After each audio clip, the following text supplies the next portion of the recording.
Professor Krell adjusted his ceremonial battle sash and gazed out at the sea of eager alien faces filling the lecture hall. 300 of the galaxy's finest military cadets hung on his every word, their various appendages poised over holographic note-taker devices. The prestigious Galactic Military Academy only accepted the best of the best, and Krell reminded himself daily that he was teaching tomorrow's fleet commanders. Today we examine one of military history's most profound examples of tactical futility, Krell announced, his voice carrying the authority of someone who had never actually seen combat, but had read extensively about it. The Battle of Kepler 442b, a textbook case of why certain species should perhaps stick to what they do best. A few cadets chuckled. Everyone knew he was talking about humans. The holographic display shimmered to life, showing grainy footage of what appeared to be a complete massacre. Small human vessels charged directly into the teeth of the mighty Vorthek Empire's battle formation, their primitive kinetic weapons sparking uselessly against energy shields that had conquered half the galaxy. Explosions bloomed like deadly flowers, as ship after ship was vaporized. As you can observe, Krell continued with barely concealed smugness, the humans employed what military scholars generously call the head-first into a brick wall strategy. Note the complete absence of tactical coordination, the suicidal charging pattern, the utter disregard for basic shield technology. A Regelian cadet's tentacles wiggled in what passed for raising a hand. Professor, why did they even attempt such a hopeless assault? An excellent question, Cadet Vextar. You see, humans are emotionally driven. They lack the cold, calculating logic that defines superior military minds such as yours. When faced with the inevitable, they simply cannot accept reality. In the back corner of the lecture hall, Jake Murphy squeezed his mop a little tighter and tried not to roll his eyes. The 40-something human janitor had been cleaning these halls for 3 years now, and Professor Krell's lectures never failed to amuse him. The alien professor had a real talent for being confidently wrong about almost everything. The footage speaks for itself, Krell droned on. Total annihilation within the first 10 minutes of engagement. The humans threw away 3 entire battle groups in a display of such tactical incompetence that it's studied throughout the galaxy as an example of what not to do. Jake finished mopping his section and was about to move on when something made him pause. On the holographic display, he caught a glimpse of a familiar ship configuration, a specific formation pattern that brought back memories he usually kept buried. The Vorthak Empire's victory here was so complete, so overwhelming, that it effectively ended human expansion in that sector for decades. And this, cadets, is why the Galactic Council wisely restricts certain species to support roles, rather than combat positions. More chuckles rippled through the audience. Jake looked around at all these young alien faces, so smug and certain of their superiority. They had no idea, did they? He glanced at the footage again. There was the Steadfast, Captain Rodriguez's ship. And there, barely visible in the background, the Defiant, under Commander Park's command. Ships he'd served on, friends he'd fought beside. Jake raised his hand. The movement was so unexpected, so out of place, that it took Professor Krell a full 5 seconds to register it. When he did, his expression shifted from confusion to mild irritation. I'm sorry, but this is a restricted lecture for military cadets only. Janitorial staff should not be— Excuse me, Professor, Jake said politely, his voice carrying just loud enough for everyone to hear. But I think you might have gotten a few details wrong there. The entire lecture hall turned to stare at the human with the mop bucket. 300 pairs of alien eyes focused on Jake Murphy, who stood there looking like he'd rather be anywhere else, but was too polite to just walk away. Krell's 4 eyes narrowed in annoyance. I beg your pardon. Jake set down his mop and walked a few steps closer, his cleaning cart squeaking slightly on the polished floor. Sorry to interrupt, Professor, but I was actually there during that battle. Corporal Jake Murphy, 3rd Human Defense Battalion. The silence that followed was the kind you could have cut with a plasma torch. Then someone started laughing, soon half the lecture hall was chuckling, and by the time the wave of amusement reached the front rows, even some of the more serious cadets were struggling to keep straight faces. Of course you were, Krell said, his tone dripping with the kind of condescension usually reserved for children who claimed they could fly. And I suppose you single-handedly defeated the entire Vorthok fleet with your mop? Oh no, sir, nothing like that, Jake replied with the earnest humility of someone explaining why the coffee machine was broken again. I was just regular infantry, though I did help set up some of the demolition charges in Grid Section 77 Alpha. More laughter erupted. A Zentorian cadet in the third row was practically wheezing, his gill slits fluttering with mirth. "Grid Section 77 Alpha," he repeated to his seatmate. "How wonderfully specific." Krell spread his arms wide in a theatrical gesture. "Cadets, observe how humans construct elaborate fantasies to cope with their species' military inadequacies. Notice the oddly specific details designed to lend credibility to an obvious fabrication." "Well," Jake said thoughtfully, "I remember that particular grid reference because that's where Lieutenant Chen got her leg blown off by a Vorthak proximity mine. She made us promise to name the replacement charges after her ex-boyfriend back on Earth. Called them the Dave Special. Figured if they were going to explode and cause a lot of damage, might as well honor the guy who'd been doing that to her life for 3 years. The laughter started to die down a bit. That was oddly specific. And the casual way the human mentioned someone losing a limb was unsettling in a way that felt authentic.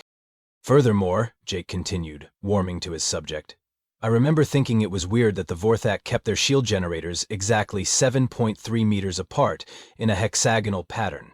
Made them look all orderly and impressive. But it created these tiny interference gaps every 12 seconds when the rotation cycles synchronized. Just barely wide enough for a standard kinetic round if you timed it right." Now the room was getting quiet. Vorthak shield technology was classified information, studied only in advanced tactical courses. How would a janitor know about rotation cycles?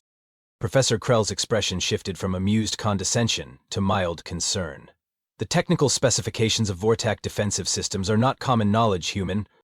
"No, sir, I suppose they wouldn't be," Jake agreed. "But when you're lying on your belly in a crater for 6 hours straight, watching those shields flicker while you're trying not to get vaporized, you start to notice patterns. Funny thing about being shot at, it really focuses your attention to detail."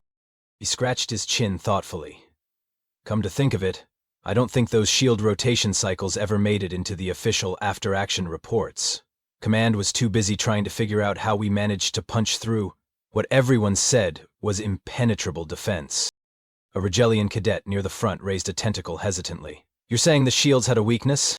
"Oh, they had several," Jake said matter-of-factly.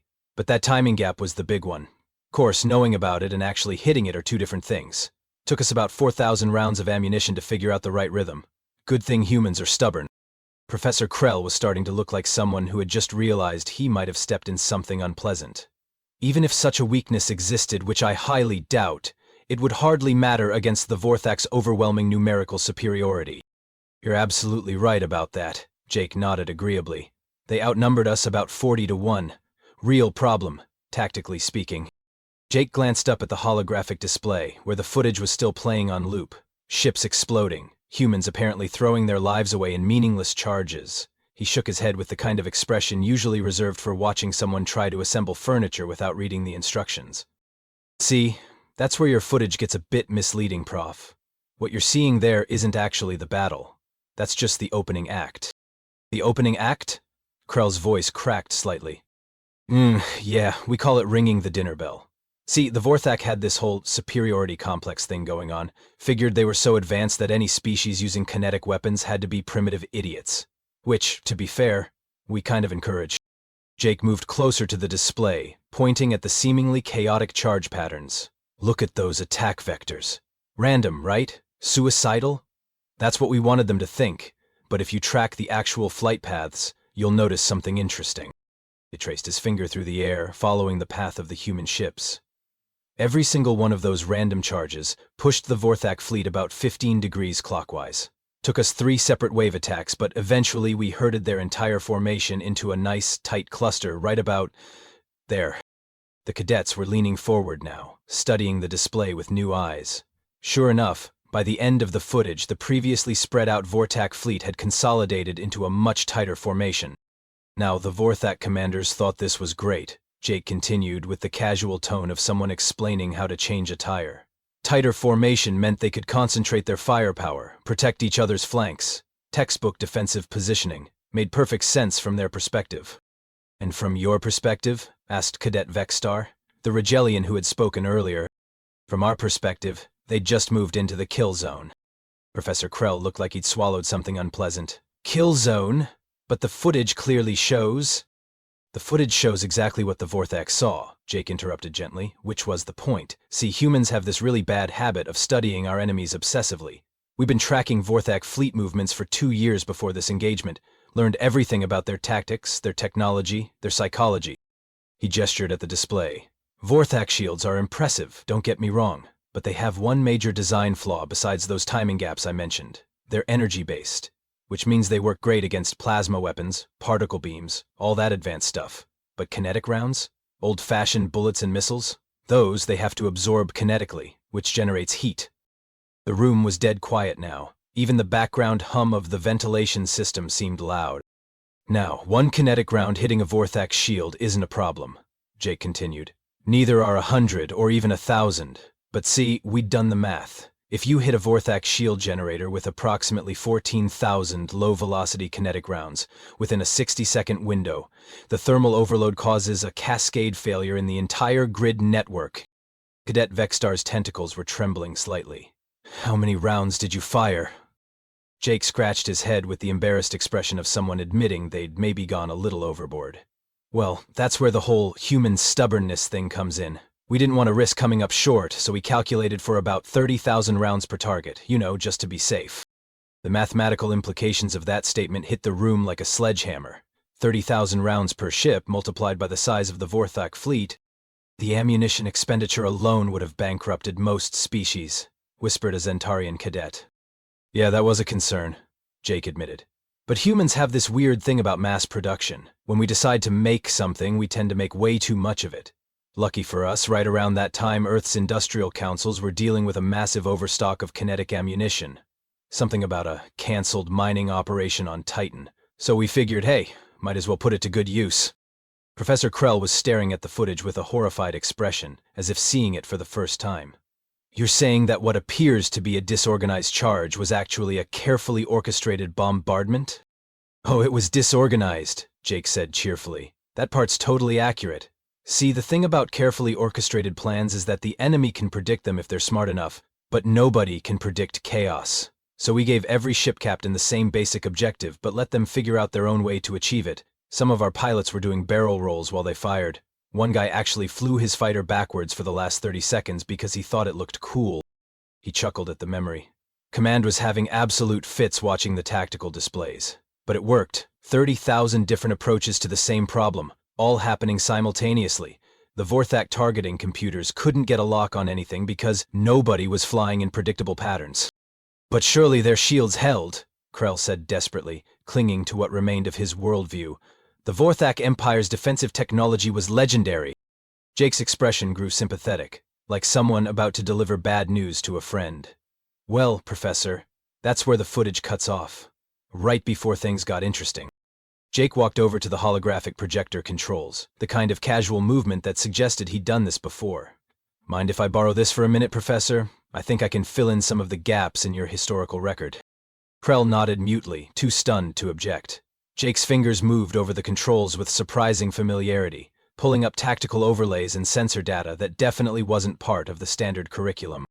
Right about here, Jake said, pointing to the moment where the footage ended, is when Phase 2 kicked in. See, while everyone was watching our fighters doing their crazy flying circus act, nobody was paying attention to what our heavy cruisers were doing way back here. New data streams appeared on the display, showing massive human ships that had been lurking at the very edge of sensor range. The Vorthak figured these guys were just sitting there being scared, maybe waiting to run away when things went bad. Classic human cowardice, right? A few uncomfortable chuckles rippled through the room. The joke wasn't as funny anymore. Except, those ships weren't sitting idle. For the entire duration of our suicidal charge, they were charging their main guns.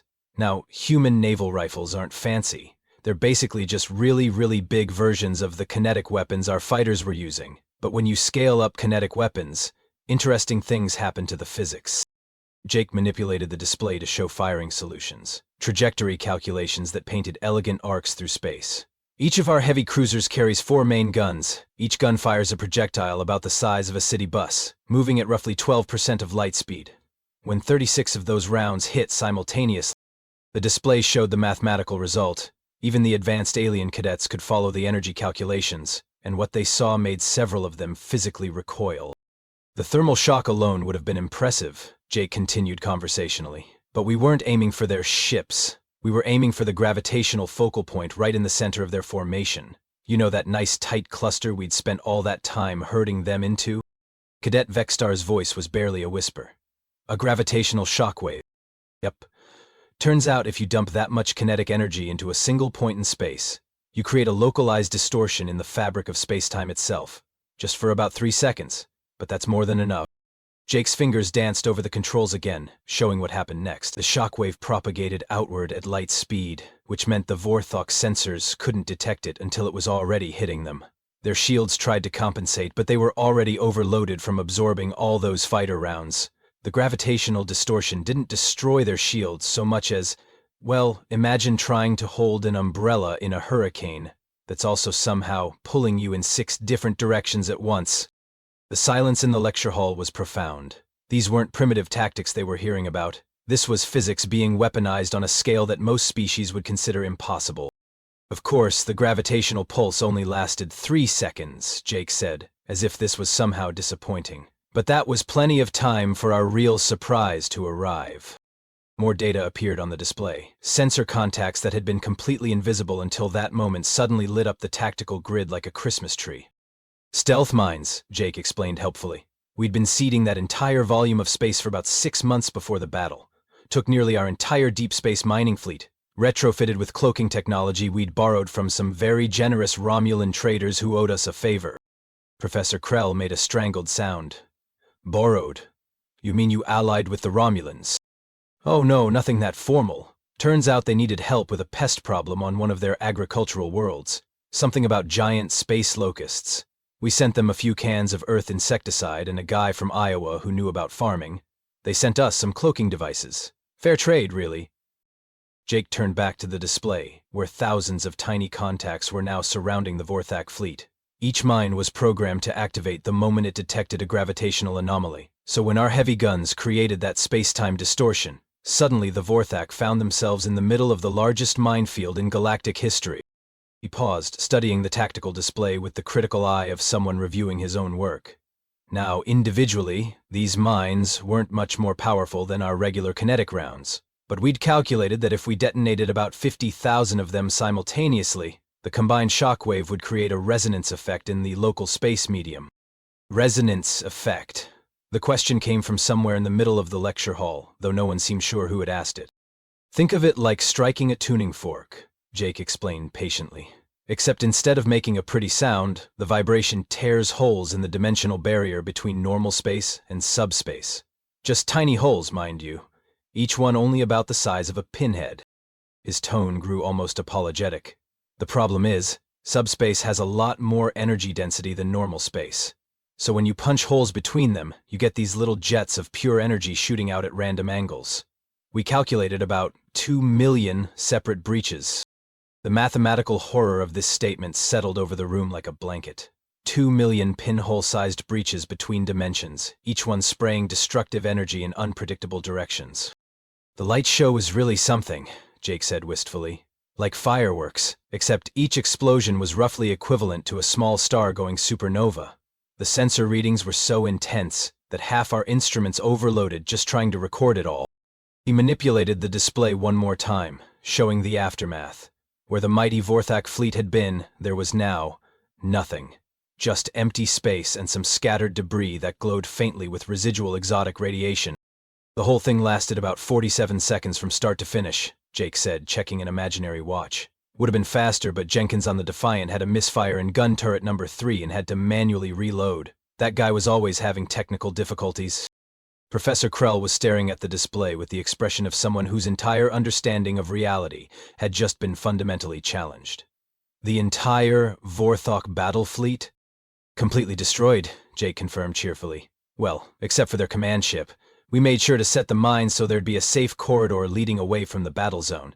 Figured it would be rude not to leave at least one survivor to report back to their government. You let them escape?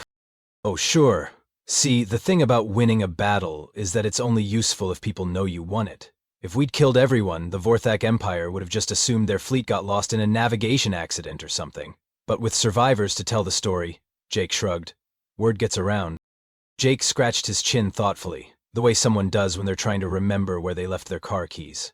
Course, letting that command ship escape did create a bit of a diplomatic situation. Diplomatic situation?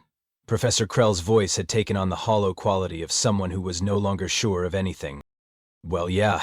See, the surviving Vorthak captain made it back to their homeworld and filed his report.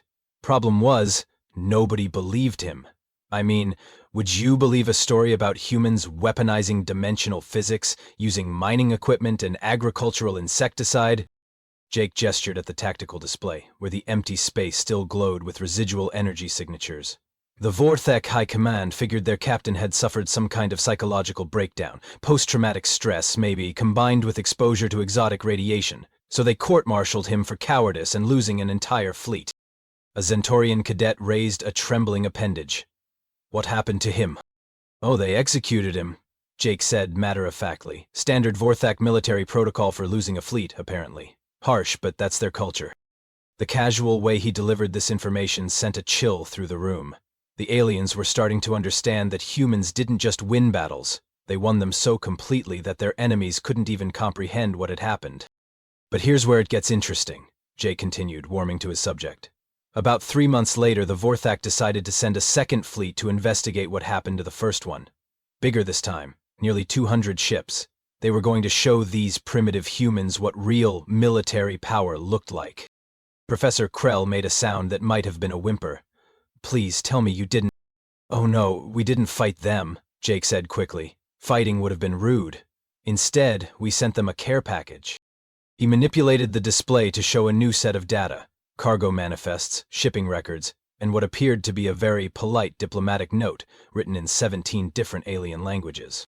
The care package contained complete technical specifications for everything we'd used in the battle. Shield resonance frequencies, gravitational focal calculations, dimensional breach protocols, stealth mine blueprints, the works. Plus detailed manufacturing instructions and a friendly note suggesting they might want to reconsider their expansion plans. The lecture hall was so quiet you could have heard a pin drop in a neighboring star system. We also included high-resolution recordings of the entire battle, from 12 different angles, including some really nice close-ups of their ships being torn apart by exotic energy discharges. Professional quality stuff. Our media relations department went all out. Jake's expression grew thoughtful. You know what the really scary part was from their perspective? We didn't just beat them with superior technology. We beat them with their own technology, modified using scientific principles they didn't even know existed, combined with industrial capacity they couldn't match and tactical thinking they couldn't predict. He pulled up another display showing industrial production figures that made several cadets gasp in disbelief. The ammunition expenditure report was particularly educational. Turns out humans had manufactured more kinetic rounds in the 6 months leading up to that battle than the entire Vorthak Empire had produced in the previous decade, and we were treating it as surplus inventory. But the mines, whispered Cadet Vexstar. 50,000 stealth mines. 57,432 to be exact, Jake corrected gently. We kept detailed records. Had to for the insurance claims. Anyway, the manufacturing data showed that those mines represented about 2 weeks of production from just 3 of Earth's smaller industrial colonies. We had another 47 colonies running at full capacity, producing everything from starship hulls to sandwich ingredients. Professor Krell was staring at the production figures with the horrified fascination of someone watching their own execution. The logistical implications. Right, that's what really got their attention. See, any species can get lucky in one battle. Any species can develop a new weapon or discover a tactical advantage. But sustained industrial warfare on that scale? That requires a completely different kind of civilization. Jake pulled up a galactic map showing human expansion patterns before and after the battle. Before Kepler 442b, humanity controlled maybe 24 star systems. Decent territory, but nothing special. After the battle, when word got out about what had actually happened, the map shifted, showing a dramatic change in territorial boundaries. Human space had expanded by a factor of 10, with dozens of previously neutral systems suddenly flying Earth flags. Funny thing about galactic politics, Jake mused. When everyone thinks you're primitive and harmless, they ignore you. But when they realize you can casually delete entire fleets while treating it as a training exercise, suddenly everyone wants to be your friend. He zoomed in on specific systems.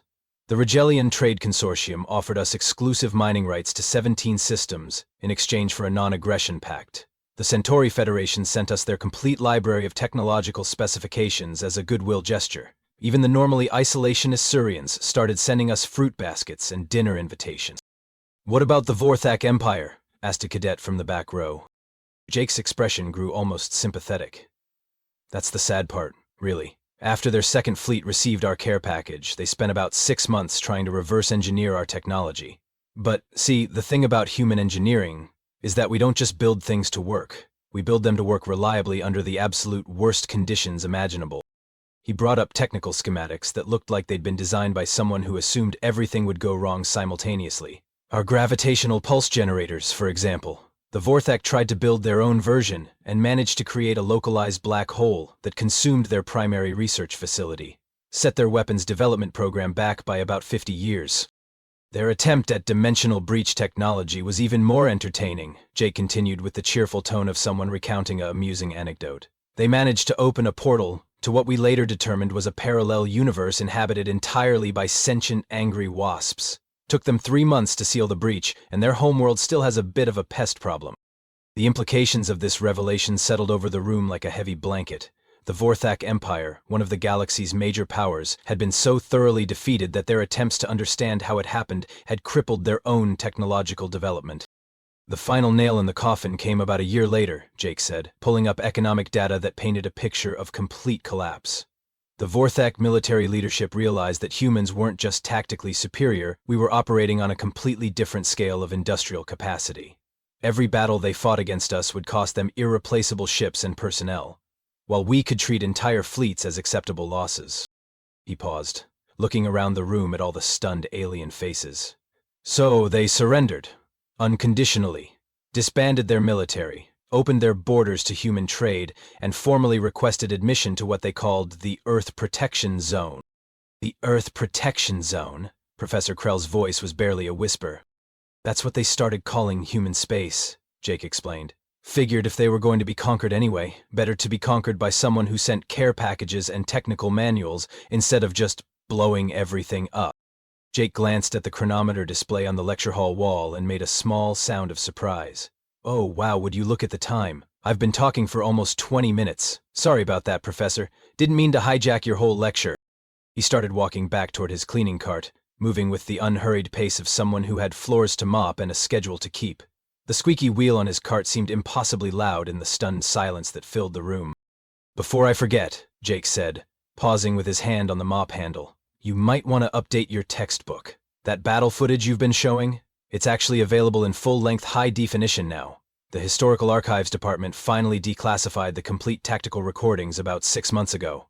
I think they put them in the public database under Kepler 442b, Complete Battle Documentation, or something like that. Professor Krell's mouth opened and closed several times before any sound came out. The complete? You mean there's more footage? Oh yeah, tons more. The whole thing runs about 4 hours if you include the pre-battle positioning and the post-battle cleanup operations. Really fascinating stuff from a tactical perspective. Shows you how we coordinated the mine deployment with the gravitational bombardment, plus some great shots of the dimensional breaches opening up. The engineering corps did an amazing job documenting everything. Jake dipped his mop in the cleaning solution, the mundane action somehow more surreal than everything that had come before it. There's also a really good commentary track recorded by Admiral Chen. That's Lieutenant Chen's daughter, actually. She went into the family business after her mom got that prosthetic leg. Anyway, the Admiral explains all the technical details about the shield resonance calculations and the subspace breach protocols. Very educational. A Zentorian cadet in the front row raised a shaking appendage. Admiral Chen? She's human? Oh, sure, Jake said cheerfully, wringing out his mop with practiced efficiency. Most of the Galactic Defense Force senior staff is human these days. Makes sense when you think about it. We've got the most experience with large-scale fleet operations, and our industrial base can support extended campaigns better than most other species. He started mopping his way across the lecture hall floor, moving in the systematic pattern that janitors everywhere would recognize. Of course, we make sure to include officers from all the member species in our command structure. Equal representation and all that. Plus, diversity of perspective is really valuable in military planning. You never know when someone's going to come up with an idea that completely changes how you think about a problem. The cleaning solution smelled faintly of lemon and industrial disinfectant. Somehow, after everything they'd heard, that ordinary smell was the most disorienting thing yet. I should probably mention, Jake added conversationally while mopping around the feet of cadets who seemed too stunned to move. If any of you are thinking about military careers after graduation, The Human Defense Corps has an excellent officer exchange program. Great way to get hands-on experience with modern tactical doctrine. Plus, the food in our mess halls is supposedly pretty good. We've got chefs from about 30 different species now. Professor Krell was still staring at the tactical displays, which continued to show the empty space where an entire enemy fleet had once existed. How long have you been working here? As a janitor? Jake paused in his mopping to consider the question. About 3 years now, I think. Yeah, 3 years, last month. Nice steady job, good benefits, and the hours work well with my schedule. Plus I get to listen to all these interesting lectures while I work. Very educational. But you're a war hero, blurted out Cadet Vexstar. You helped win one of the most decisive battles in galactic history. Why are you cleaning floors? Jake's expression grew thoughtful, the way it might when someone asked him why he preferred one brand of cleaning solution over another. Well, somebody's got to keep the place tidy, right? Besides, I like the work. It's honest, straightforward. You mop a floor, and it's clean. Very satisfying in its own way. He resumed mopping, working his way toward the back of the lecture hall with methodical precision. Plus, it turns out I'm pretty good at it. Got Employee of the Month 7 times in the last 2 years. There's a little plaque with my name on it in the maintenance office break room. But surely, Professor Krell said desperately, as if clinging to the last remnants of his understanding of how the universe worked. Surely, someone with your experience and knowledge could have any position they wanted in the military or academic establishment? Jake chuckled, the sound warm and genuine. Oh, they offered. Right after the battle, I had recruitment officers from about 15 different species trying to convince me to join their war colleges or strategic planning departments. Very flattering, really. He wrung out his mop again, the water in his bucket now slightly gray with accumulated dirt. But here's the thing. I'd already served my time in the military. Did my duty, helped out when my species needed it, came home when the job was done. That's how it's supposed to work, isn't it? Besides, Jake continued, pushing his cart toward the next section of floor, I've got a nice little apartment about 10 minutes from here, a garden where I grow tomatoes that are frankly much better than they have any right to be, and a cat named Professor Whiskers who's gotten very used to me being home every evening by 6 o'clock. Why would I want to give all that up to sit in strategy meetings and argue about fleet deployments? The simple contentment in his voice was somehow more alien to the assembled cadets than any of the advanced technology he'd described. Here was someone who had helped reshape the galaxy and was genuinely happy cleaning floors and growing vegetables. Jake reached the back of the lecture hall and paused, looking around at all the stunned faces watching him. Oh, one more thing. If Professor Krell decides to update his curriculum based on the new documentation, you might want to pay special attention to the sections about human logistics and industrial capacity. That's really the key to understanding how we approach warfare. He smiled, the expression friendly and completely without malice. See, most species think about military conflict in terms of individual battles or campaigns. Humans think about it in terms of entire civilizations. When we fight, we're not just trying to win today's engagement. We're trying to make sure we never have to fight that particular war again. Jake started pushing his cart toward the door, the squeaky wheel providing a rhythmic soundtrack to his departure. Have a great rest of your lecture, Professor. And remember, if you need any of those floors in the faculty lounge cleaned, just put in a work request with maintenance. I'll get to it as soon as I can. He paused at the doorway and looked back one last time. Oh, and cadets? Good luck with your studies. The galaxy's a big, complicated place, and it needs smart, dedicated officers to help keep everyone safe. Just remember, sometimes the most important lessons come from the most unexpected teachers. With that, Jake Murphy, former corporal of the 3rd Human Defense Battalion, savior of Kepler 442b and part-time reshaper of galactic civilization, pushed his squeaky cleaning cart out into the hallway and began whistling an old Earth tune that sounded suspiciously like When the Saints Go Marching In. Behind him, 300 of the galaxy's finest military cadets sat in absolute silence, staring at the tactical displays that showed what happened when humans decided to solve a problem permanently. Professor Krell slowly sank into his chair, looking like someone who had just realized he'd been teaching the wrong subject for his entire career. And somewhere in the back row, a young Rigelian cadet quietly pulled out his communication device and began drafting an application to the Human Defense Corps Officer Exchange Program. The floors, meanwhile, had never been cleaner.